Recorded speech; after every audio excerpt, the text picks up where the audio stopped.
فَإِذَا قَرَأْتَ الْقُرْآنَ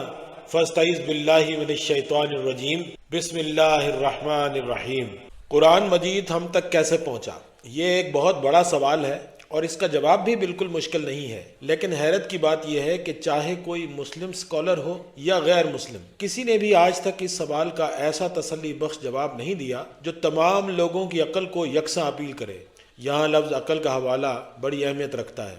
معلوم ہوتا ہے کہ جانے میں یا انجانے میں کسی نے اس سوال کا جواب ڈھونڈنے کے لیے صحیح رخ پر سوچنے اور معلوم کرنے کی کبھی کوشش ہی نہیں کی، جس کی وجہ سے ایک بہت بڑی غلط فہمی پیدا ہو گئی، اور رفتہ رفتہ اس غلط فہمی نے مسلمانوں میں ایک مذہبی عقیدے کی حیثیت اختیار کر لی ہے۔ چنانچہ عام طور پر لوگ اس غلط فہمی کو ایک ناقابل تردید حقیقت سمجھ کر مطمئن رہتے ہیں، اور وہ غلط فہمی یہ ہے کہ قرآن ہم تک یوں محفوظ اور بغیر تحریف کے پہنچا کہ اللہ تبارک و تعالیٰ نے قرآن مجید حضرت جبرائیل علیہ السلام کے حوالے کیا۔ حضرت جبرائیل نے اس قرآن کو بطور وحی کے محمد رسول اللہ صلی اللہ علیہ وآلہ وسلم پر نازل کیا۔ نبی کریم نے یہ قرآن لوگوں کو سنایا، لوگوں نے اس کو سنا، کچھ نے یاد کیا، کچھ نے لکھا، نماز و تراویح میں پڑھا گیا، سنا گیا، سنایا گیا، لوگوں نے حفظ کیا، اپنی اگلی نسل میں منتقل کیا، اور یوں آج یہ قرآن ہمارے پاس صحیح سلامت بغیر کسی تبدیلی اور تحریف کے موجود ہے۔ اگر ذرا سا علمی اور عقلی تجزیہ کیا جاتا تو بڑی آسانی سے معلوم کیا جا سکتا تھا کہ عیسائیوں کی انجیل، یہودیوں کی تورات، ہندو مت کی وید اور گیتا اور دوسرے مذاہب کی کتابوں نے عین اسی میکینیکل پروسیس سے گزر کر سینکڑوں یا شاید ہزاروں سال کا یہ سفر طے کیا ہے۔ اس پروسیس سے صدیوں کا سفر تو طے ہونا ممکن ہے، لیکن متن کی یعنی کانٹینٹ کی حفاظت کی کوئی گارنٹی نہیں ہے، اور ہم جانتے ہیں کہ قرآن کے علاوہ تمام مذہبی کتابوں میں تحریف ہو چکی ہے، وہ تبدیل ہو کر کچھ سے کچھ ہو چکی ہیں، اور اس میں بحث کی تو کوئی گنجائش ہی نہیں پیدا ہوتی، کیونکہ یہ وہ حقیقت ہے جسے خود ان مذاہب کے علماء اور پیشوا بھی تسلیم کرتے ہیں اور اپنی کتابوں میں لکھتے ہیں۔ اگر یہ پروسیس کتاب کی حفاظت اور اسے تحریف سے بچانے کا ایک کارگر نسخہ ہوتا تو ہر مذہبی کتاب آج تک محفوظ ہوتی، کسی میں کوئی تبدیلی نہ ہوئی ہوتی۔ اللہ نے اس میکینیکل پروسیس سے محض ایک کیریئر کا کام لیا ہے، جس سے اللہ کی یہ کتاب نسل در نسل اور صدی بصدی ہم تک پہنچی ہے۔ حفاظت کا کام البتہ کیسے ہوا ہے، اس کی تفصیل ہم اس ویڈیو میں آگے چل کر سمجھیں گے، اس لیے یہ بات ذہن نشین کر لینی چاہیے کہ انسانوں کے ہاتھوں انجام پانے والے اس میکینیکل پروسیس سے کتابیں تو صدیوں کا سفر طے کر لیتی ہیں، لیکن ان کا درست ہونا نہ صرف ضروری نہیں ہوتا بلکہ انتہائی مشکل یا تقریباً ناممکن ہوتا ہے، اور اس کا ثبوت یہ ہے کہ دنیا میں قرآن مجید کے علاوہ کسی ایسی کتاب کی نشاندہی نہیں کی جا سکتی کہ جو صدیوں سے اربوں لوگوں کی ہدایت کا ماخذ و منبع بھی ہو اور تبدیلی اور تحریف سے بھی بچی ہوئی ہو۔ مذہبی عقیدت ممکن ہے اس پر خاموش رہے، لیکن عقل اس بات پر اعتراض کرتی ہے کہ اتنا بڑا اور عظیم سوال جو قرآن مجید سے متعلق ہو، اس کے ٹھیک جواب کو قرآن سے باہر کیوں تلاش کیا جائے؟ تو آئیے خود قرآن سے پوچھتے ہیں کہ وہ اس سوال کا کیا جواب دیتا ہے۔ اس کے ٹھیک اور آخری جواب تک پہنچنے کے لیے ہمیں قرآن سے 8 ضمنی سوال پوچھنے ہیں۔ یہ 8 کے 8 سوال میں آپ کے سامنے رکھ دیتا ہوں۔ پہلا سوال یہ ہے کہ اللہ تعالیٰ نے بطور وحی کے کیا نازل کیا ہے؟ اگر اس سوال کا جواب قرآن آتا ہے، جو کہ ہم جواب کے سلسلے میں دیکھیں گے اور اس پر آخری رائے بعد میں قائم کریں گے، تو پھر دوسرا سوال یہ ہے کہ یہ قرآن خالق کائنات نے کس ہستی پر نازل کیا؟ اب اگر اس سوال کا جواب بھی محمد رسول اللہ صلی اللہ علیہ وآلہ وسلم آ جاتا ہے، جسے ہم خود قرآن سے ہی تحقیق کر کے معلوم کریں گے، تو تیسرا سوال یہ ہے کہ کیا خود محمد رسول اللہ صلی اللہ علیہ وآلہ وسلم کو علم تھا کہ ان پر قرآن نازل ہوا ہے؟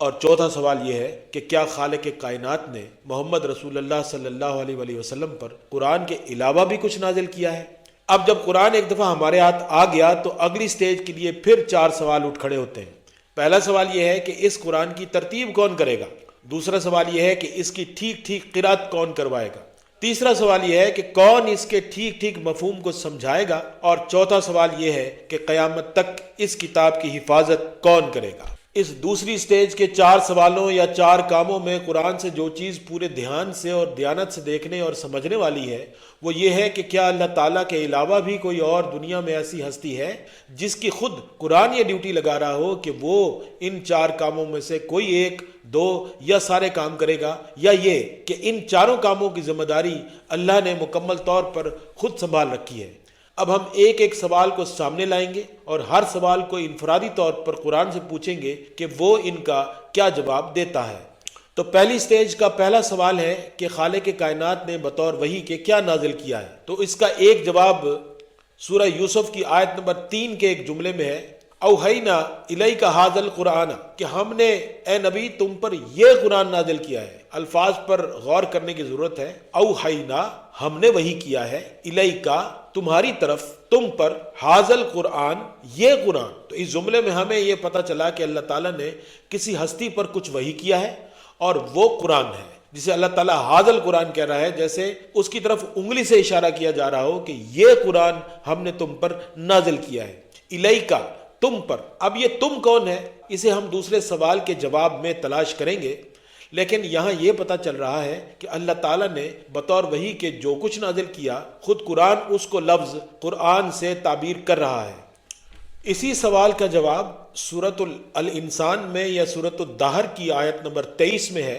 ان نحن نزلنا علیک القرآن تنزیلا، یقیناً ہم نے، یعنی کہ ہم نے، بالکل ہم نے نازل کیا ہے تم پر قرآن تھوڑا تھوڑا کر کے۔ اب دیکھیں، پہلا لفظ انا ہے، دوسرا نحنو ہے، تیسرا نزلنا ہے۔ یہ تینوں طریقے ہم کے لیے عربی زبان میں بولے جاتے ہیں، تو تین دفعہ یہ بات دہرانا کہ ہم نے یہ نازل کیا ہے بہت زیادہ زور اور بہت زیادہ تاکید پیدا کر رہا ہے کہ اس قرآن کو نازل کرنے والی ذات کوئی اور نہیں ہے سوائے اللہ تعالیٰ کے، اور جو کچھ اللہ تعالیٰ نے نازل کیا ہے وہ کچھ اور نہیں ہے سوائے قرآن کے۔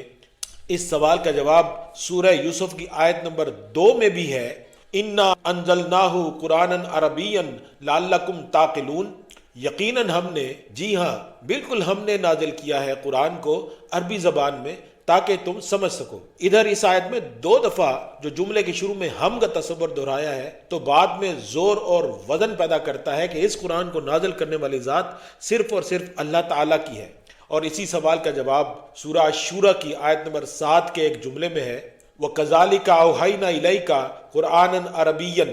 اور یہی وہ طریقہ ہے جس سے ہم نے یہ قرآن تمہاری طرف نازل کیا ہے عربی زبان میں، یا عربی کا قرآن تمہاری طرف نازل کیا ہے، تمہاری طرف وحی کیا ہے۔ اب اس پہلے سوال کے جواب میں جو 4 آیات ہم نے قرآن سے دیکھی ہیں، ان چاروں آیات میں لفظ قرآن موجود ہے، جو بار بار ذہن میں اس بات کو بالکل روشن کر رہا ہے، دو ٹوک کر رہا ہے، واضح کر رہا ہے کہ خالق کائنات نے بطور وحی کے جو کچھ نازل کیا ہے اس کا نام قرآن ہے۔ تو ہماری پہلی سٹیج کے پہلے سوال کا جواب یہ ملا کہ خالق کائنات نے بطور وحی کے قرآن کو نازل کیا ہے۔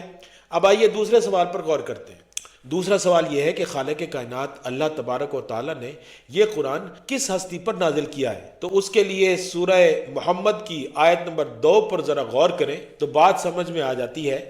والذین آمنوا وعملوا الصالحات وآمنوا بما نزل علی محمد، کہ جو لوگ ایمان لانے کا کام کرتے ہیں، یعنی پریکٹیکلی ایمان لانے کا کام کر رہے ہیں، اور اس ایمان لانے کے کام کے ذریعے اپنے اندر مسلسل بہتری اور اصلاح لے کر آتے چلے جا رہے ہیں، تو اس کا ایک ہی مطلب ہے کہ وہ ایمان لانے کا کام کر رہے ہیں اس چیز پر، اس چیز کے مطابق، اس چیز پر عمل کر کے جو ہم نے محمد صلی اللہ علیہ وآلہ وسلم پر نازل کی ہے۔ اس آیت میں نزلہ کے ساتھ علی محمد کا لفظ ہے جو بالکل نام لے کر واضح کر دیتا ہے کہ اللہ تعالیٰ نے جو نازل کیا ہے وہ اس ہستی پر نازل کی ہے جس کا نام محمد صلی اللہ علیہ وآلہ وسلم ہے۔ تو یہ ایک ہی آیت اتنی زوردار اور دو ٹوک ہے، اتنی واضح اور اتنی روشن ہے کہ ایک ہی بار میں دوسرے سوال کا جواب فائنل کر دیتی ہے۔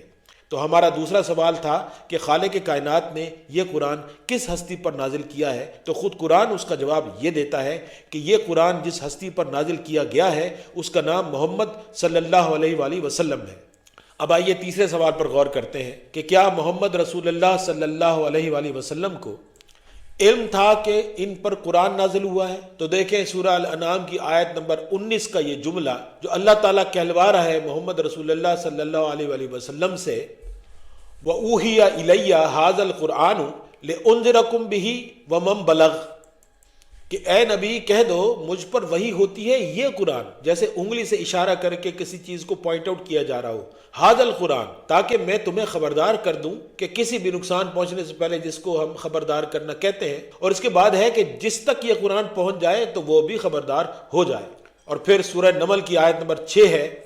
وَإِنَّكَ لَتُلَقَّى الْقُرْآنَ مِن لَّدُنْ حَكِيمٍ عَلِيمٍ، کہ یقیناً ہم نے تمہاری طرف عطا کیا ہے، تمہیں دیا ہے القرآن اپنے پاس سے یا اس کے پاس سے جو حکیم اور علیم ہے، یعنی یقیناً تمہاری طرف قرآن آیا ہے اس کی طرف سے جو حکیم اور علیم ہے۔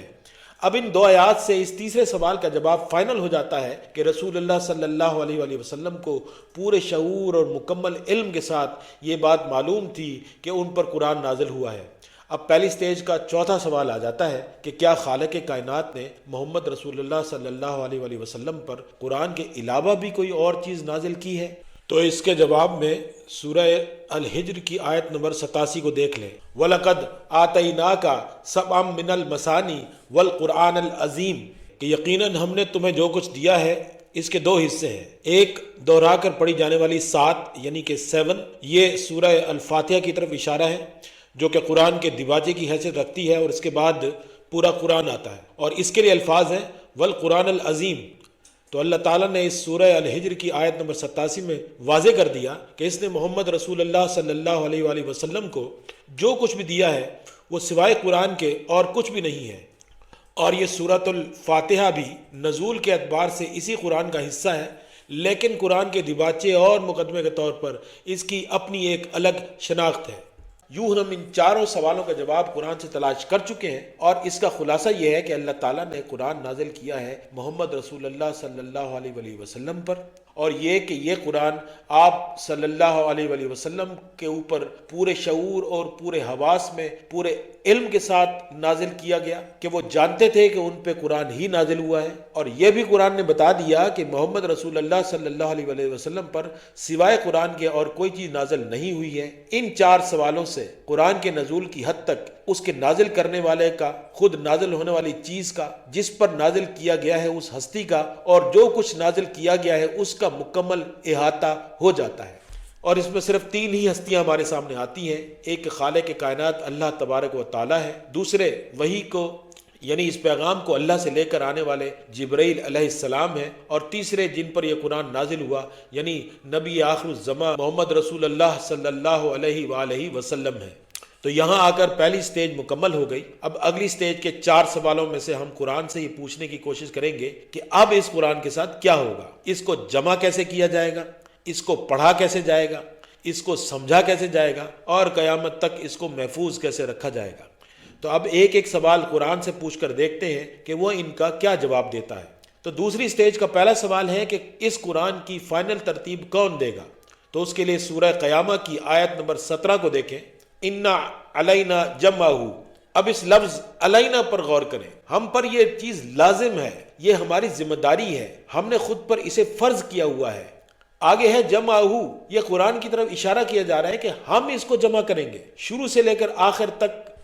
تمام آیات کو ان کی فائنل ترتیب میں ہم خود رکھ کر تمہیں دیں گے، اس کے لیے تمہیں کسی دوسرے کی خدمات حاصل کرنے کی ضرورت نہیں پڑے گی۔ اور اسی جملے میں آگے ہے قرآنہ، جو دوسری سٹیج کے دوسرے سوال کا جواب ہے، اور وہ سوال یہ تھا کہ اس قرآن کو ٹھیک ٹھیک کون پڑھوائے گا۔ تو اسی علینا کے لفظ کے ساتھ ٹھیک ٹھیک تلاوت پڑھنے کا ٹھیک ٹھیک طریقہ ہم ہی بتائیں گے۔ تو پہلے 2 سوالوں کی مکمل ذمہ داری اللہ تعالیٰ نے خود لے لی ہے کہ اس کی ترتیب بھی اللہ تعالیٰ دے گا، اور اس کو ٹھیک ٹھیک پڑھنے کا طریقہ بھی اللہ تعالیٰ بتائے گا۔ اس کے بعد دوسری سٹیج کا تیسرا سوال تھا کہ قرآن کون سمجھائے گا۔ تو اسی سورہ قیامت کی آیت نمبر 19 کو دیکھ لیں کہ ثم ان علینا بیانہ، جس میں کہا گیا ہے کہ یہ بات بھی ہم نے اپنے اوپر فرض کر لی ہے، اپنے اوپر لازم کر لی ہے، یہ ذمہ داری بھی ہم ہی نے اٹھا لی ہے کہ یہ قرآن ہم ہی سمجھائیں گے۔ شروع میں بتایا ہے کہ اچھا جب یہ قرآن ترتیب میں آ جائے گا اور تم اسے ٹھیک ٹھیک پڑھنے کی پوزیشن میں بھی آ جاؤ گے، تو اب تمہیں اس کے اوپر عمل کرنا ہے، اس کو فالو کرنا ہے۔ یہ بات درمیان والی آیت نمبر 18 میں کہی گئی ہے،